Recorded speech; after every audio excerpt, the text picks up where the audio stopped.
Assalamualaikum warahmatullahi wabarakatuh. Perkenalkan, saya atas nama Rizky Amalia. Dan saya Alia Arianti. Kami dari kelompok 4 akan menjelaskan materi mengenai asuransi syariah. Simak videonya sampai habis. Langsung saja saya akan membahas mengenai materi pertama, yakni materi pertama, pengertian asuransi syariah.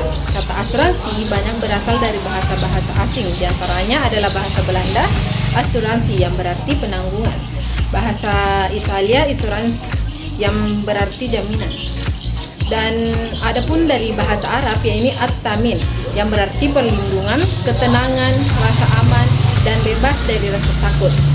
Dari segi bahasa, menurut Wirjono berarti sebuah persetujuan pihak yang menjamin berjanji kepada pihak yang dijamin atas kerugian yang mungkin akan diderita oleh yang dijamin karena akibat dari sebuah peristiwa yang belum jelas terjadi.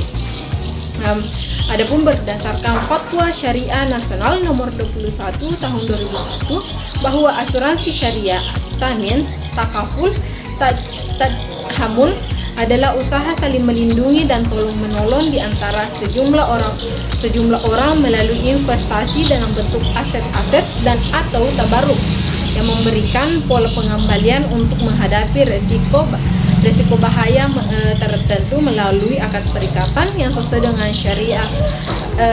dengan syariat Islam. Adapun materi kedua yakni dasar hukum asuransi syariah yang terbagi atas 3. Yang pertama yaitu Al-Quran, di antaranya Quran surah Al-Hasyr ayat 18 dan Quran surah Al-Maidah ayat 1 dan Quran surah Al-Maidah ayat 2. Adapun yang kedua yakni hadis Nabi Muhammad.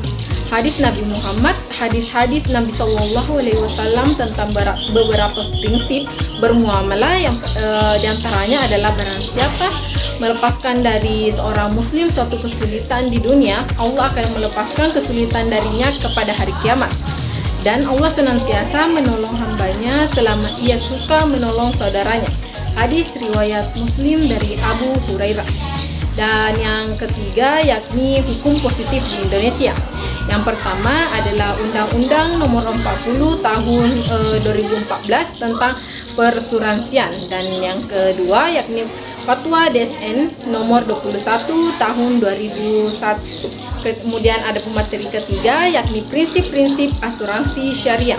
Prinsip dasar asuransi syariah adalah yang pertama prinsip tauhid. Prinsip tauhid adalah dasar utama dari setiap bentuk bangunan yang ada dalam syariat Islam. Setiap bangunan dan aktivitas kehidupan manusia harus didasarkan pada nilai-nilai tauhid. Dan adapun yang kedua, prinsip keadilan.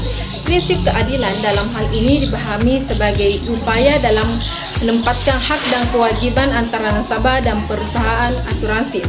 Adapun yang ketiga, prinsip tolong-menolong. Seorang yang masuk asuransi sejak awal harus mempunyai niat dan motivasi untuk membantu dan meringankan beban temannya yang pada suatu ketika mendapatkan musibah atau kerugian. Kemudian yang keempat yakni prinsip kerjasama. Kerjasama merupakan prinsip universal yang selalu ada dalam literatur ekonomi Islam. Manusia sebagai makhluk yang mendapatkan mandat dari Khaliknya untuk mewujudkan perdamaian dan kemakmuran di muka bumi. Mempunyai dua wajah yang tidak dapat dipisahkan satu sama lain, yaitu dengan makhluk individu dan sebagai makhluk sosial. Adapun prinsip kelima yakni amanah. Prinsip amanah dalam organisasi perusahaan dapat terwujud dalam nilai-nilai akuntabilitas atau bertanggung jawab perusahaan melalui penyajian laporan keuangan tiap periode.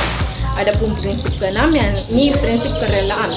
Dalam bisnis asuransi, kerelaan dapat diterapkan pada setiap anggota nasabah asuransi agar dapat diterapkan kepada setiap anggota asuransi agar mempunyai motivasi yang dari awal untuk merelakan sejumlah dana premi yang disetorkan kepada perusahaan asuransi yang difungsikan sebagai dana sosial. Adapun prinsip ketujuh yakni larangan riba. Ada beberapa bagian dalam Al-Quran yang melarang penggayaan diri secara tidak dibenarkan. Islam menghalalkan perniagaan dan melarang riba. Adapun Yang terakhir yakni prinsip larangan mesir atau judi yang dimana hanya mengandalkan menguntungkan. Selanjutnya saya akan menjelaskan materi mengenai asuransi haji. Dalam fatwa asuransi haji yaitu fatwa DSN MUI nomor 21 tahun 2001 tentang asuransi syariah dan Undang-Undang nomor 34 tahun 2014 tentang pengelolaan dana haji juga memuat beberapa fatwa, yaitu diantaranya ada 5. Yang pertama, fatwa DSN MUI nomor 29 tahun 2002 tentang pembiayaan pengurusan haji LKS. Lalu yang kedua, fatwa Ijtima Ulama Komisi Fatwa tentang biaya talangan haji dan istiha untuk melaksanakan ibadah haji. Lalu yang ketiga, fatwa Ijtima Fatwa Komisi Ulama tahun 2022 tentang status dana titipan BPIH dalam daftar tunggu. Lalu yang keempat, fatwa MUI tentang istiha dalam menunaikan ibadah haji. Lalu yang kelima yaitu fatwa DSN MUI nomor 29 tahun 2002 tentang pembiayaan pengurusan haji LKS mengacu pada 2 fatwa yang lainnya. Selanjutnya saya akan melanjutkan materi mengenai akad tabaru. Akad tabaru merupakan bentuk akad yang dilakukan dengan maksud dan tujuan untuk kebaikan dan saling tolong-menolong dengan harapan mendapatkan ridho Allah Subhanahu wa taala. Akad tabaru telah diatur dalam fatwa DSN MUI nomor 53 tentang tabaru pada asuransi syariah. Adapun isi dari fatwa tersebut adalah yang pertama yaitu mengenai ketentuan hukum. Akad tabaru merupakan akad yang harus melekat pada semua produk asuransi. Kemudian akad tabaru pada asuransi syariah adalah semua akad yang dilakukan antara peserta dan pemegang polis. Kemudian asuransi syariah yang dimaksud pada poin pertama adalah asuransi jiwa, asuransi kerugian, dan reasuransi.